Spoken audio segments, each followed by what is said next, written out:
जय हिंद साथियों, राउज एकेडमी के ऑफिशियल यूट्यूब चैनल पे आप सभी का एक बार फिर से स्वागत है। मैं जय ओझा लेकर के आया हूं एक और शानदार करंट अफेयर की क्लास आप सभी के लिए, जहां हम बात करेंगे केवल और केवल एग्जाम ओरिएंटेड न्यूज की, यानी कि एग्जाम ओरिएंटेड खबरों की। तो चलिए दोस्तों शुरुआत करते हैं, लेकिन देखेंगे हमारा आज का खूबसूरत विचार क्या कहता है। तो दोस्तों, यदि आप दृढ़ विश्वास और पूर्णता के साथ काम करेंगे तो सफलता जरूर मिलेगी। देखिए दोस्तों, किसी भी कार्य को करने में आपकी सबसे बड़ी शक्ति आपका दृढ़ विश्वास ही होता है। इस बात का दृढ़ विश्वास कि हाँ मैं कर लूंगा, इस बात का दृढ़ विश्वास कि मेरे लिए ये आसान तो नहीं है लेकिन नामुमकिन भी नहीं है। यही वो शक्ति है जिसकी वजह से आप लगातार कार्य करते रहते हो, और लगातार कार्य करने वालों की कभी भी हार नहीं होती। हरिवंश राय बच्चन ने भी तो कहा है, कोशिश करने वालों की कभी हार नहीं होती। तो लगातार कोशिश करते रहिए, क्योंकि एक ना एक दिन सफलता आपके कदमों में जरूर होगी। चलिए शुरुआत करते हैं, देखते हैं यहाँ पे कौन कौन सी इंपॉर्टेंट न्यूज है। तो अहमदाबाद यानी कि गुजरात में एक इनिशिएटिव लिया गया है। हर स्टार्ट नाम का एक इनिशिएटिव लिया गया है। ठीक है बच्चे, हर नाम का मतलब क्या होता है?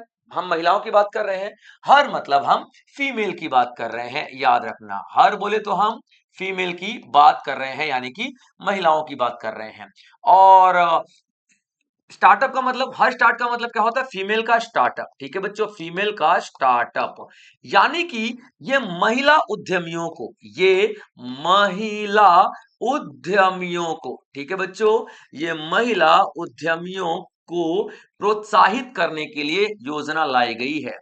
प्रोत्साहित करने के लिए योजना लाई गई है। ठीक है बच्चे, याद रखना आप लोग एक एक पॉइंट। ठीक है, तो अब क्या देखोगे, हर स्टार्टअप महिला उद्यम यानी कि फीमेल एंटरप्रेन्योरशिप को बढ़ावा देने के लिए लेकर के आया गया है। कहां पे लॉन्च हुआ है? तो अहमदाबाद में आप लोग देखोगे लॉन्च हुआ है। अहमदाबाद यानी कि गुजरात। ठीक है बच्चे, अहमदाबाद यानी कि गुजरात। तो जाहिर सी बात है किसने अनाउंसमेंट किया होगा? इजी है, सोचना समझना कि भूपेंद्र पटेल साहब। ठीक है बच्चे, भूपेंद्र पटेल साहब, याद रखेंगे आप लोग, भूपेंद्र पटेल साहब जो कि सीएम है गुजरात के, इन्होंने अनाउंसमेंट किया है। चलिए देखते हैं ये क्या है। तो भूपेंद्र पटेल ने लॉन्च किया हर स्टार्ट 5.2 एट गुजरात यूनिवर्सिटी में अहमदाबाद। ठीक है, women lead startup, women lead यानी कि वो स्टार्टअप्स, वो उद्यमी जिन्होंने अभी अभी बिजनेस स्टार्ट किया है, उनको सपोर्ट करने के लिए। ठीक है बच्चे, क्या रिसीव करेंगे? तो 2 ईयर इंक्यूबेशन सपोर्ट। इंक्यूबेशन का मतलब क्या होता है? ऑफिस उनको मिलेगा काम करने के लिए 2 सालों के लिए, बिना किराए का। 2 सालों के लिए क्या मिलेगा? साल के लिए क्या मिलेगा उनको? ऑफिस मिलेगा। हाँ, वो बात अलग है कि इनको ऑफिस को स्पेस मिलेगा, को स्पेस यानी कि को ऑफिस मिलेगा, और भी लोग काम करेंगे वहां पे, आपकी भी 2-3 चेयर लगी रहेंगी, आपको काम करोगे। ठीक है बच्चे, याद रखना।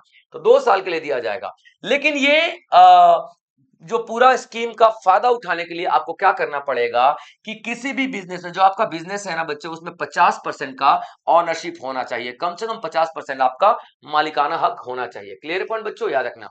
तो आप यहाँ पे क्या देख रहे हो कि हर स्टार्टअप एक ऐसी स्कीम है जो कि गुजरात सरकार के द्वारा लॉन्च किया गया है महिला उद्यमियों को सपोर्ट करने के लिए। अब यहाँ पे क्या क्या किया जाएगा, ध्यान से समझने की कोशिश कीजिएगा। ठीक है बच्चे, यहाँ पे लोन की फैसिलिटी प्रोवाइड की जाएगी। ठीक है बच्चे, लोन की फैसिलिटी प्रोवाइड की जाएगी इजी। ठीक है, इजीली। ठीक है, यहाँ पे टैक्स रिबेट दिया जाएगा या फिर टैक्स हॉलिडे दिया जाएगा। टैक्स हॉलिडे का मतलब क्या होता है? आप पे टैक्स नहीं लगाया जाएगा, और इंक्यूबेशन पीरियड के दौरान आप पे टैक्स नहीं लगाया जाएगा। क्लियर पॉइंट बच्चे, याद रखना। और इंक्यूबेशन पीरियड में आपको बता ही चुका हूं, काम करने के लिए आपको ऑफिस भी प्रोवाइड किया जाएगा। तो इस योजना का फायदा उठाने के लिए कम से कम 50% ऑनरशिप होनी चाहिए। अब यहाँ पे देखोगे, यहाँ पे एक कन्वेंशन सेंटर हुआ करता था। अब जो आप क्या देख रहे हो, कन्वेंशन सेंटर का मतलब क्या है? जहां पे आपको ये पूरा पूरा ऑफिस प्रोवाइड करवाया जाएगा, यानी कि जहां से ये पूरी स्कीम को लॉन्च किया जा रहा है। तो कन्वेंशन सेंटर जहां पे स्कीम को लागू किया जा रहा था, उसका नाम बदल के क्या कर दिया गया है? विद्या गौरी नीलकंठ, विद्या गौरी नीलकंठ शाहपुरम। ठीक है, सभापुरम, विद्या गौरी नीलकंठ सभापुरम, याद रखना आप लोग। क्लियर पॉइंट बच्चों, विद्या गौरी नीलकंठ सभापुरम इसका नाम रखा गया है। क्लियर पॉइंट बच्चों, याद याद रखना, विद्या गौरी नीलकंठ सभापुरम नाम रखा गया है। और ये कौन है? विद्या गौरी नीलकंठ सभापुरम। ठीक है, ये एक बहुत बड़े विद्वान है जिन्होंने महिलाओं के स्टार्टअप में बहुत ज्यादा योगदान दिया है, तो उनको सम्मान देने के लिए यहाँ पे ये कन्वेंशन सेंटर का नाम बदला गया है। ठीक है बच्चे, और गुजरात यूनिवर्सिटी में ये पूरा पूरा प्रोग्राम लॉन्च किया गया है, हर स्टार्टअप। आगे बढ़ते हैं। ब्रांड फाइनेंस जो है एक इंटरनेशनल, ब्रांड फाइनेंस एक इंटरनेशनल, ठीक है बच्चे, ब्रांड फाइनेंस इंटरनेशनल एजेंसी है जो कि रैंकिंग देती है बैंकों को, दुनिया भर के बैंकों को रैंकिंग देती है। ठीक है, तो इसने रिलीज किया है 2026 का डेटा टॉप 500 बैंकों का। क्लियर है पॉइंट बच्चों? बैंकिंग ब्रांड्स यानी कि टॉप 500 दिखाई दे रहा है ये। ठीक है, टॉप 500 बैंकिंग ब्रांड की हम यहां पर बात कर रहे हैं। ठीक है बच्चों, बैंकिंग ब्रांड की हम यहां पर बात कर रहे हैं। तो टॉप 500 बैंकिंग ब्रांड आप लोग यहां पर देखोगे। क्लियर पॉइंट बच्चे? चलिए अब देख लेते हैं the top 10 most valuable banks की बात करेंगे हम लोग। तो टॉप 10, ठीक है, टॉप 500 का दिया है रैंक, तो टॉप 10 में आप लोग क्या देखोगे? टॉप 10 में चार टॉप वाले, ठीक है, first second third fourth China के बैंक हैं। क्लियर पॉइंट बच्चों? उसके बाद आप लोग देखोगे 5वें से 9वें रैंक तक, ठीक है, 5th से 9th रैंक तक आप क्या देख रहे हो? 5th से 9th रैंक तक आप देखोगे यूएस का बैंक है। और एक बैंक देखोगे आप लोग HSBC, ठीक है बच्चे, याद रख लेना, यानी कि हांगकांग संघाई कॉर्पोरेशन बैंकिंग, ये यूके का है। तो ये टॉप 10 में आप लोगों के सब दिखाई देगा। हमारा एसबीआई जो है बच्चे 56th रैंक पर है पूरी दुनिया में। ठीक है, 56th रैंक पर है पूरी दुनिया में। और भारत का सबसे बड़ा बैंक, भारत का सबसे बड़ा बैंक आपको ये दिखाई देगा। ठीक है बच्चे, भारत का सबसे बड़ा बैंक बैंक ठीक है। चलिए, तो आप देखोगे 2026 में शीर्ष 10 सबसे मूल्यवान बैंक हैं आईसीबीसी, यानी कि चाइना का मैंने कहा बताया टॉप 4 चाइना का ही है। ठीक है बच्चों, याद रखना। तो नाम समझने की कोशिश करेंगे। पहला देखोगे फर्स्ट रैंक पे आपको दिखाई देगा आईसीबीसी, यानी कि industrial and commercial bank of China. दूसरे रैंक पे देखोगे आप लोग चाइना कंस्ट्रक्शन बैंक। ठीक है बच्चों, चाइना कंस्ट्रक्शन बैंक दूसरे रैंक पे आप लोग देखोगे। ठीक है, तीसरे रैंक पे देखोगे बैंक ऑफ चाइना। चौथे रैंक पे देखोगे एग्रीकल्चरल बैंक ऑफ चाइना। और ये 4 हो गया आपके पास। ठीक है बच्चों, ये 4 हो गया कॉमर्शियल बैंक ऑफ चाइना, ठीक है, China construction bank, bank of China and agricultural bank of China.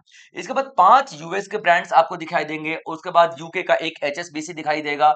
और उसके बाद आप देखोगे इंडिया के कितने 19 बैंक, इंडिया के 19 बैंक इसमें शामिल हैं। ठीक है बच्चे, 19 बैंक शामिल हैं इंडिया के। लेकिन टॉप में आप लोग क्या देखोगे कि एसबीआई यानी स्टेट बैंक ऑफ इंडिया आपको दिखाई देगा, जो कि भारत का सबसे बड़ा बैंक है। और यहाँ पे दूसरा देखोगे कि 56th रैंक स्कोर कर रहा है पूरी दुनिया में। ठीक है बच्चे, चलिए आगे बढ़ लेते हैं। लार्सन एंड टर्बो फाइनेंसेस, ठीक है, LNT, Larsen and turbo finances ने महिला उद्यमियों के लिए यानी कि फीमेल एंटरप्रेन्योरशिप के लिए क्या स्फूर्ति प्रोग्राम लॉन्च किया है, स्फूर्ति प्रोग्राम लॉन्च किया है। यानी कि LNT फाइनेंस जो है लोन प्रोवाइड करेगा। ठीक है, एल एंड टी फाइनेंस ने क्या किया है बच्चे? LNT फाइनेंस ने क्या किया है? यहाँ पे एक स्फूर्ति प्रोग्राम लॉन्च किया है, स्फूर्ति प्रोग्राम लॉन्च किया है। ठीक है बच्चों, स्फूर्ति योजना लॉन्च की है इन्होंने। ठीक है बच्चे, याद रखना आप लोग, स्फूर्ति योजना लॉन्च की है LNT फाइनेंस ने। Clear point? क्या करने के लिए?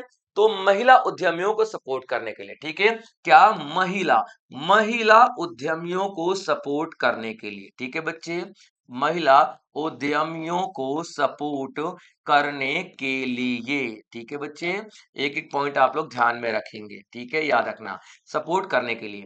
अब किस तरीके के सपोर्ट दिखाई देंगे, ध्यान सुनिएगा। तो LNT फाइनेंस ने स्फूर्ति प्रोग्राम लॉन्च किया जो 25 साल तक के लचीले ऋण, यानी कि इस यहाँ पे क्या दिया जाएगा? लोन दिया जाएगा। और उसका समय कितना रहेगा चुकाने का, टेन्योर कितना रहेगा चुकाने का? तो भाई साहब टेन्योर आप लोग देखोगे तो यहाँ पर आपको 25 साल का टेन्योर दिखाई देगा, यानी कि आसान से आसान किस्तों में आप भर सकते हो, कोई जल्दी नहीं है आपके बिजनेस को यहाँ पे भरने के लिए। क्लियर है बच्चों? तो 25 साल तक के लिए लचीले ऋण, उच्च उधार क्षमता यानी कि हाई लेवल का आप देख सकते हो लोन दिया जाएगा, यानी कि 75 लाख तक का आपको लोन यहाँ पर प्रोवाइड किया जाएगा। क्लियर है पॉइंट बच्चों, याद रखना। और व्यवसाय विस्तार समर्थन प्रदान किया जाएगा। पात्र महिला को व्यवसाय का सक्रिय रूप से प्रबंधन करना चाहिए, यानी कि जो महिला है वो ही मैनेज करे, और उसके पास मालिकाना हक यानी कि शेयर्स कितने होने चाहिए, मालिकाना हक यानी कि शेयर्स कितने होने चाहिए, 50% से अधिक। ठीक है बच्चे, 50% से अधिक आप लोग देखोगे। क्लियर बच्चे, याद रखना 50% से अधिक। और न्यूनतम उसका 5 लाख का लाभ होना चाहिए हर साल। ठीक है बच्चे, 5 लाख का लाभ होना चाहिए हर साल। तो उसको क्या मिल जाएगा, लोन मिल जाएगा। ठीक है, लोन मिल जाएगा। और कितना लोन मिलेगा बच्चों, तो उसको लोन मिलेगा 75 लाख तक का, मतलब कितना भी ले सकता है। और इसको चुकाने के लिए आपको कितना मिलेगा, 25 साल का समय मिलेगा। तो आसान किस्तें भी आप लोगों को बना दी जाएंगी। तो एल यानी कि लार्जर एंड टर्बो फाइनेंस स्फूर्ति प्रोग्राम लॉन्च कर रहा है। किसके लिए, तो महिलाओं को, महिला उद्यमियों को एम्पावर करने के लिए। चलिए, केरल की स्वास्थ्य केरल की स्वास्थ्य मंत्री वीणा जॉर्ज, ठीक है, वीणा जॉर्ज ने ही मी हेल्थ एप्लीकेशन लॉन्च किया। ठीक है बच्चों, वीणा, ठीक है बच्चों, वीणा जॉर्ज जॉर्ज ने क्या मी एप्लीकेशन लॉन्च किया, मी हेल्थ एप्लीकेशन लॉन्च किया। ठीक है बच्चों, मी मी हेल्थ एप्लीकेशन लॉन्च किया है। ठीक है बच्चे, याद रखना, मी हेल्थ एप्लीकेशन लॉन्च किया किसने, किसने, वीणा जॉर्ज ने। ठीक है बच्चे, याद रखना आप लोग। अब ये एप्लीकेशन क्या करेगा, जैसे मान लीजिए कि यहाँ पे बहुत सारे हॉस्पिटल है। ठीक है बच्चे, यहाँ पे आप देखोगे जैसे आपके एरिया में बहुत सारे ऐसे हॉस्पिटल है। ठीक है बच्चों, बहुत सारे हॉस्पिटल है, इधर है, इधर है, इधर है, इधर है। तो आप क्या करोगे, आपको समझ में नहीं आ रहा है कि कौन सा हॉस्पिटल में जाएं और क्या करें। तो इस एप्लीकेशन में जितने भी हॉस्पिटल है ना, उन सबके नाम होंगे, याद रखना, उन सबके नाम होंगे हॉस्पिटलों के। ठीक है, उसके बाद आप देखोगे वहां पे कौन कौन से स्पेशलिस्ट डॉक्टर्स होंगे, उनके नाम होंगे। ठीक है बच्चों, कौन कौन सी लेबोरेटरी है, उनके नाम होंगे। ठीक है बच्चों, याद रखना। इसके बाद यहाँ पर मैप भी दिया जाएगा कि भाई मैप, आप जैसे करते हो ना गूगल मैप में, तो मैप गूगल मैप से कनेक्टेड होगा, क्लिक करोगे तो आपको वहां तक पहुंचा दिया जाएगा। उसके बाद ऑनलाइन अपॉइंटमेंट ले सकते हो, इससे आपका खड़े रहने का, लाइन लगाने का समय, पूरा ओपीडी में लाइन लगाते हैं ना, वो पूरा का पूरा समय आपको बच जाएगा। ठीक है बच्चे, याद रखना। तो आप क्या देख रहे हो कि मी हेल्थ जो एप्लीकेशन है, ठीक है बच्चे, ये केरल सरकार के द्वारा लॉन्च किया गया है। मी हेल्थ एप्लीकेशन केरल सरकार के द्वारा आपको देखोगे कि लॉन्च किया गया है। ठीक है बच्चे, चलिए, तो आप क्या देख रहे हो, ठीक है, नाम क्या है इनका, Veena George to provide citizen easy access to hospital, यानी कि आसानी से हॉस्पिटल पहुंच जाए। स्पेशलिटी यानी कि हॉस्पिटल में कौन कौन सा इलाज होता है, यानी कि स्पेशलिटी की कोई हृदय का हॉस्पिटल है। ठीक है बच्चे, कोई ईएनटी है, यानी कि ईयर नोज थ्रोट का है, कोई अलग अलग तरीके का बात देखो। ठीक है बच्चों, कोई हार्ट का है, तो स्पेशलिटी आपको पता चल जाएगी और आपको कहीं पर भी किसी से पूछने की जरूरत नहीं पड़ेगी। इसमें स्टार भी दिए रहेंगे, 5 स्टार, 4 स्टार, 3 स्टार, तो आपको पता चल जाएगा कौन सा हॉस्पिटल कितना बढ़िया है। ठीक है, डिपार्टमेंट बता रहेंगे, ठीक है, लेबोरेटरी के बारे में पता रहेगा, फार्मेसीज के बारे में, कौन कौन दवाइयां, ब्लड बैंक, ऑनलाइन अपॉइंटमेंट, सब कुछ आपको दिया रहेगा। और ये फैसिलिटी इससे पहले नहीं थी बच्चों की, सारे के सारे हॉस्पिटल, सारे के सारे लेबोरेटरी और हर किसी को इकट्ठा एक ही प्लेटफॉर्म पर ला करके रख दिया जाए। हम आमतौर पर पूछते हैं कि अरे यार हमारा ना गला बहुत दुख रहा है, कोई है क्या ऐसा बंदा जो बढ़िया तरीके का इलाज कर सके। अरे यार पूछना काय के लिए, अब ये एप्लीकेशन आ जाएगा ना, लेकिन ये केरला में है। आने वाले समय में देखते हैं कि कहां कहां पे कौन कौन इसको लॉन्च कर सकता है या फिर नहीं भी करेगा। नीति आयोग और यूनिसेफ ने, ठीक है बच्चों, ये यूनिसेफ है, यूनिवेफ गलती से हो गया, ये यूनिसेफ लिखोगे आप लोग। ठीक है, तो देखोगे क्या, नीति आयोग और यूनिसेफ ने कोलैबोरेट किया है एक दूसरे के साथ। ठीक है, क्या करने के लिए, एस्पिरेंट जो आप देखोगे एस्पिरेशनल डिस्ट्रिक्ट और एस्पिरेशनल ब्लॉक्स को डेवलप करने के लिए। अब ये एस्पिरेशनल डिस्ट्रिक्ट्स क्या होते हैं, ध्यान से सुनिएगा आप लोग, एस्पिरेशनल्स, ठीक है बच्चों, एस्पिरेशनल डिस्ट्रिक्ट्स क्या होते हैं, डिस्ट्रिक्ट यानी कि महत्वाकांक्षी। क्लियर पॉइंट बच्चों, महत्वाकांक्षी, एस्पिरेशनल डिस्ट्रिक्ट यानी कि महत्वाकांक्षी जिला। ठीक है बच्चे, महत्वाकांक्षी जिला। ठीक है बच्चे, याद रखना, महत्वाकांक्षी जिला। अब देखोगे महत्वाकांक्षी जिला या फिर महत्वाकांक्षी ब्लॉक। अब महत्वाकांक्षी जिला कितना, तो 112, ब्लॉक कितना, तो 500। अब ये होते क्या है महत्वाकांक्षी जिला, तो वो जिले जो कि बहुत ही ज्यादा कम डेवलप्ड है, यानी कि डेवलपमेंट के नाम पर वहां पे कुछ भी नहीं है, ना हॉस्पिटल है, ना रोड है, ना सड़कें है, ना स्कूल है, उन सारे जिलों को डेवलप करने के लिए हम लोगों ने उनको एस्पिरेशनल डिस्ट्रिक्ट बनाया। तो 112 ऐसे जिले जिनको हम लोगों ने सोचा था कि हम डेवलप करेंगे। क्लियर है अपन बच्चों? तो एस्पिरेशनल और जिले जो है अलग अलग ब्लॉक्स में बटे रहते हैं, तो 500 ब्लॉक्स के हम बात करेंगे यहाँ पे। ठीक है बच्चे, याद रखना। तो नीति आयोग ने और यूनिसेफ ने दोनों ने एक साथ मिलकर के बोला है कि इनको हम लोग डेवलप करेंगे, यानी कि महत्वाकांक्षी जिलों और ब्लॉक को हम दोनों साथ में मिलकर के डेवलप करेंगे। क्लियर है पॉइंट बच्चे, याद रखना एक चीज।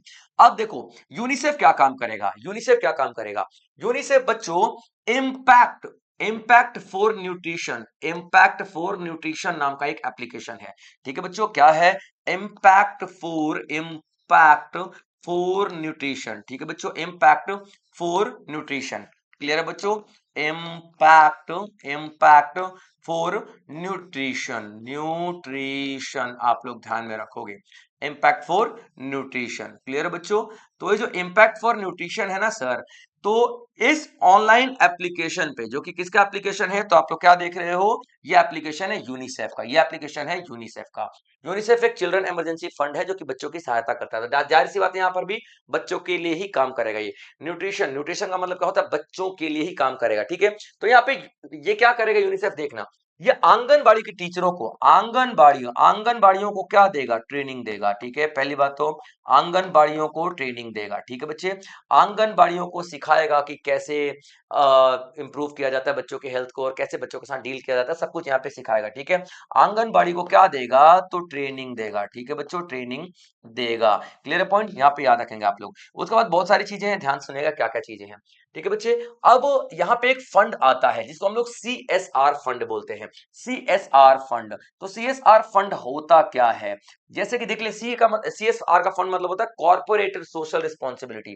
क्या होता है CSR का मतलब, कॉर्पोरेट सोशल रिस्पॉन्सिबिलिटी, कॉर्पोरेट। ठीक है बच्चों, फुल फॉर्म याद रखना, corporate social responsibility, social responsibility. ठीक है बच्चों, बिलिटी। अब ये कॉर्पोरेट सोशल रिस्पॉन्सिबिलिटी क्या होता है, वो बड़े बड़े बिजनेसमैन होते हैं जो कि डोनेट करते हैं, दान करते हैं कि भैया हम भी देश की तरक्की में काम करना चाहते हैं, हम भी देश की तरक्की में सहायता देना चाहते हैं, तो CSR देते हैं, यानी कि कॉर्पोरेट कॉर्पोरेट सोशल रिस्पॉन्सिबिलिटी निभाते हैं, यानी कि वो बिजनेसमैन जो अपनी सामाजिक जिम्मेदारी निभाते हैं, तो उसके लिए फंड देते हैं। ठीक है बच्चों, तो CSR जो फंड आता है, कंपनियों से फंड आता है, उसका इस्तेमाल करने के लिए कौन सा प्लेटफॉर्म इस्तेमाल किया जाएगा, तो इम्पैक्ट फॉर न्यूट्रिशन। जैसे मान लीजिए, ठीक है, कोई कॉर्पोरेट, कोई बिजनेसमैन ने यहाँ पे 400 या फिर इससे मिले 10 लाख रुपए डोनेट किए, 10 लाख रुपए डोनेट किए, तो ये 10 लाख रुपए कहां पे जाएंगे, इम्पैक्ट फॉर न्यूट्रिशन। और ये UNICEF impact for nutrition platform से आंगनबाड़ी को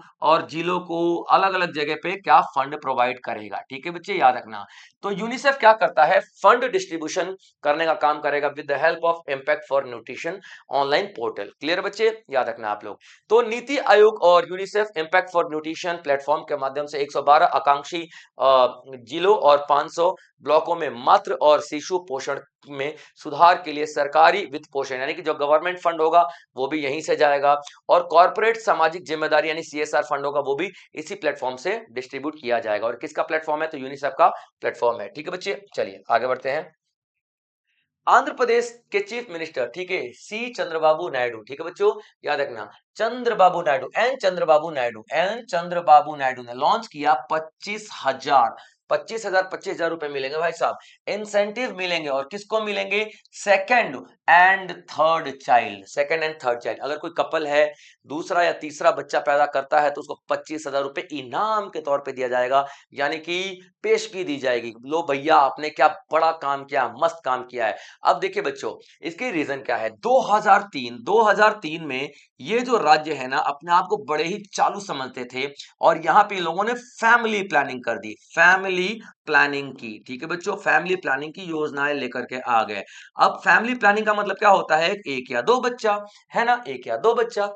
अब आप एक सोच के देखिए कि भाई भारत जैसा देश जो कि अभी डेवलपिंग है, रूढ़िवादी मानसिकता आज भी भारत में है। अगर उसको एक बच्चा पैदा करना रहेगा तो किसका कौन सा बच्चा पैदा करेगा, लड़का या लड़की? तो डेफिनेटली यहाँ पे क्या पैदा होगा, लड़का पैदा होगा। ठीक है बच्चे, याद रखना। तो यहाँ पे लड़का, लड़के ज्यादा पैदा होने लगे और भ्रूण हत्याएं फीमेल फीटिसाइड ज्यादा होने लगी। लड़कों की तादाद तो बढ़ने लगी, लड़कियों की तादाद घटने लगी। अब भाई साहब कितना भी आप लड़का पैदा कर लो, कितना भी लड़का बढ़ जाए, पैदा करने के लिए तो लड़की ही चाहिए। किसी भी बच्चे को जन्म देने के लिए तो कोई ना कोई तो महिला चाहिए भाई साहब, लेकिन महिलाओं की तादाद बहुत ज्यादा कम होने लग जाएगी। अब इस वजह से हालात वो आ चुके हैं कि इनकी पॉपुलेशन घट रही है, और घट ही नहीं रही है, चिंताजनक घट रही है। बैलेंस करने के लिए इनको फर्टिलिटी कितना चाहिए, तो 2.5% का फर्टिलिटी चाहिए, याद रखना। ठीक है, नॉट 2.5%, 2.1% का फर्टिलिटी इनको चाहिए। अब इसका क्या मतलब होता है, इसका मतलब ये होता है कि 2.1 बच्चा हर एक महिला जन्म दे सके। अब 0.1 का मतलब ये नहीं कि बच्चा काट के पैदा किया जाएगा, 0.1 का मतलब ये है कि एक एवरेज निकाला गया है। तो फर्टिलिटी रेट कितनी जरूरी है आंध्र प्रदेश में पॉपुलेशन को कवर करने के लिए, 2.1% का, 2.1% फर्टिलिटी रेट। ठीक है बच्चे, प्रजनन दर, फर्टिलिटी रेट यानी कि प्रजनन दर आप लोग देखोगे। ठीक है बच्चे, प्रजनन दर आप लोग देखोगे। लेकिन यहाँ पे 1.5 का जो रियल में चल रहा है, अभी रेट चल रहा है प्रेजेंट। ठीक है, वर्तमान दर कितनी चल रही है, वर्तमान दर कितनी चल रही है, तो 1.5 की, यानी कि 1.5 बच्चा प्रति महिला यहाँ पे जन्म दिया जा रहा है। तो आप देखोगे कि यहाँ पे आंध्र प्रदेश सरकार बहुत ज्यादा चिंतित है, और उसने ऐसा इंसेंटिव निकाल दिया कि भैया जैसे ही बच्चा पैदा होगा तो हॉस्पिटल में ही at the time of the delivery ही 25,000 rupees will be given to the couple, उन कपल को दिया जाएगा। ठीक है बच्चे, याद रखना। तो आंध्र प्रदेश ने दूसरी या तीसरी संतान वाले जोड़ों के लिए, कपल के लिए 25,000 रुपए का वित्तीय प्रोत्साहन शुरू किया, ताकि 1.5 की घटती जन्म दर को संबोधित किया जा सके, जो प्रतिस्थापन स्तर 2.1 से कम है। जाहिर सी बात है बच्चों, तो इसीलिए कि 1 चाइल्ड पॉलिसी, 2 चाइल्ड पॉलिसी नहीं लगाना भाई साहब। अगर आपको लग रहा है कि जब तक आप डेवलप्ड ना हो जाओ, जब तक हमारी देश की बहुत सारी जनता ऐसी जो आज भी रूढ़िवादी सोच की शिकार है, वो रूढ़िवादी सोच नहीं खत्म हो जाती, तब तक आप लोगों को ऐसा कदम उठाने में डेफिनेटली भाई साहब नुकसान ही नुकसान है। चलिए, सेंसस 2027 होने वाला है। ठीक है, जनगणना 2027 होने वाला है 2011 के बाद। ठीक है बच्चे, और ये भारत का पहला फुल्ली डिजिटल जनगणना होने वाला है, फुल्ली कंप्लीटली डिजिटल जनगणना होने वाली है। क्लियर पॉइंट बच्चों, कंप्लीटली कंप्लीटली डिजिटल जनगणना आप लोग देखोगे, डिजिटल। ठीक है, सेंसस यानी कि जनगणना होने वाली कंप्लीटली डिजिटल 2027 में। ठीक है बच्चे, 2027 में। जनगणना का मतलब क्या होता है आपको पता है ना? ठीक है, जनसंख्या को हम लोग देखते हैं, जनसंख्या डेमोग्राफिक प्रोफाइल देखी जाती है, जनसंख्या में क्या क्या चीजें हैं, कौन कौन लोग हैं, ये सब कुछ देखा जाता है। ठीक है, तो union home minister Amit Shah ने, union home minister Amit Shah ने, ठीक है, क्या किया अमित शाह ने, यहाँ पे देखिए, मैस्कॉट लॉन्च किया है। क्या लॉन्च किया है 2027 की जनगणना के लिए? मैस्कॉट लॉन्च किया है, मैस्कॉट यानी कि शुभंकर लॉन्च किया है। ठीक है बच्चों, यानी कि शुभंकर लॉन्च किया है। ठीक है बच्चे, याद रखना, शुभंकर लॉन्च किया है। आप देखिए, शुभंकर ये दिखाई दे रहे हैं दो, अच्छा एक ही दिखाई दे रहा है, कोई बात नहीं भाई साहब, वैसे दो है। ठीक है, याद रखना। जो ये प्रगति दिखाई दे रही है ना, प्रगति फीमेल, तो एक फीमेल का चिन्ह है और एक मेल का चिन्ह है। तो जो फीमेल है ना भाई साहब, उसका नाम क्या है? प्रगति, और जो मेल है ना उसका नाम क्या है? विकास। तो आप लोगों से पूछा जा सकता है कौन कौन से शुभंकर हैं, तो जो मेल वाला शुभंकर उसका नाम प्रगति है, और फीमेल वाला शुभंकर है वो, उसका नाम विकास है मेल वाले का, और प्रगति फीमेल वाले का। क्लियर है मन बच्चों? जो आपका सेंसस होगा दो चरणों में होगा, दो फेसेज में। एक होगा अप्रैल से लेकर के सितंबर 2026 तक, यहाँ पे हाउसिंग यानी कि हाउसिंग सेंसस होगा, यानी कि घर देखे जाएंगे। और फरवरी 2027 में होगा ना, वो पूरा का पूरा डेमोग्राफिक प्रोफाइल देखा जाएगा, यानी कि पूरी पूरी जनता को ही देखा जाएगा। ठीक है बच्चे, जनता को ही देखा जाएगा, क्या मतलब है? जनगणना, कितने घर में कितने लोग, ये सारा कुछ आप लोग देखोगे। क्लियर है पॉइंट बच्चे, याद रखेगा। तो इसका मैस्कॉट लॉन्च कर दिया गया है, और आगे की न्यूज लगातार आती रहेगी, क्योंकि जब तक सेंसस नहीं हो जाता तब तक के लिए इंपॉर्टेंट है। चलिए, द्रौपदी मुर्मू जी ने, अभी आप देखोगे, नौ नौ नौ नए गवर्नर्स और लेफ्टिनेंट गवर्नर्स की नियुक्ति की है। द्रौपदी मुर्मू ने 9 नए राज्यपाल और उपराज्यपालों की नियुक्ति की है। ठीक है बच्चे, याद रखेंगे आप लोग। अब राज्यपालों की जो नियुक्ति है, राज्यपालों की जो नियुक्ति है, ठीक है, राज्यपालों की नियुक्ति, ठीक है, की नियुक्ति, नियुक्ति कौन करता है? तो हमारे प्रेसिडेंट यानी कि राष्ट्रपति करते हैं। ठीक है बच्चों, राष्ट्रपति के द्वारा की जाती है। हमारे कॉन्स्टिट्यूशन के कौन से आर्टिकल में दिया हुआ है ये? आर्टिकल 155 में आपको दिया हुआ है। ठीक है बच्चे, क्या दिया हुआ है? आर्टिकल 155 में दिया हुआ है, आर्टिकल 155 में ये दिया हुआ है। ठीक है बच्चे, याद रखना।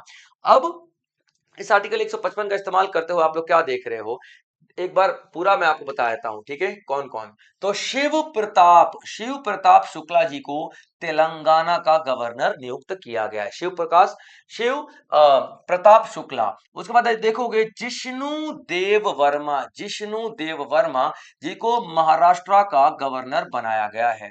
नंद किशोर यादव जी को नागालैंड का बनाया गया है, नंद किशोर यादव। ठीक है बच्चे, याद रखना। उसके बाद सैयद अता हसनैन को बिहार का बनाया गया है। R N Ravi west Bengal का बनाया गया है। उसके बाद राजेंद्र विश्वनाथ आर्लेकर को तमिलनाडु का बनाया गया है। काविंदर गुप्ता जो कि लद्दाख के एलजी हुआ करते थे, उन्हें हिमाचल प्रदेश का बनाया गया है। उसके बाद देखोगे विनय कुमार सक्सेना को लद्दाख का बनाया गया है। उसके बाद तरनजीत सिंह संधू को दिल्ली का एलजी बनाया गया है। तो ये 9 अपॉइंटमेंट्स आप लोग यहाँ पे देखोगे जो कि बहुत ही ज्यादा इंपॉर्टेंट है बच्चों। क्लियर है पॉइंट? 9 अपॉइंटमेंट्स। तो प्रेसिडेंट यानी कि राष्ट्रपति द्रौपदी मुर्मू ने 9 के 9 अपॉइंटमेंट्स किए हैं और सारे के सारे अपॉइंटमेंट्स आप लोगों के लिए इंपॉर्टेंट है। ठीक है दोस्तों, तो चलिए आज के लिए इतना ही। फिर से कुछ नए सवालों के साथ, कुछ नए टॉपिक्स के साथ मैं आप लोगों के सामने फिर से आऊंगा। तो सेशन को शेयर करते रहिए और सब्सक्राइब किए बिना नहीं जाइएगा, क्योंकि इस तरीके के सब्सक्रिप्शंस हमें बहुत ज्यादा हौसला देते हैं और भी मेहनत करने के लिए। ठीक है दोस्तों, तब तक आप लोग अपना ख्याल रखिएगा। जय हिंद।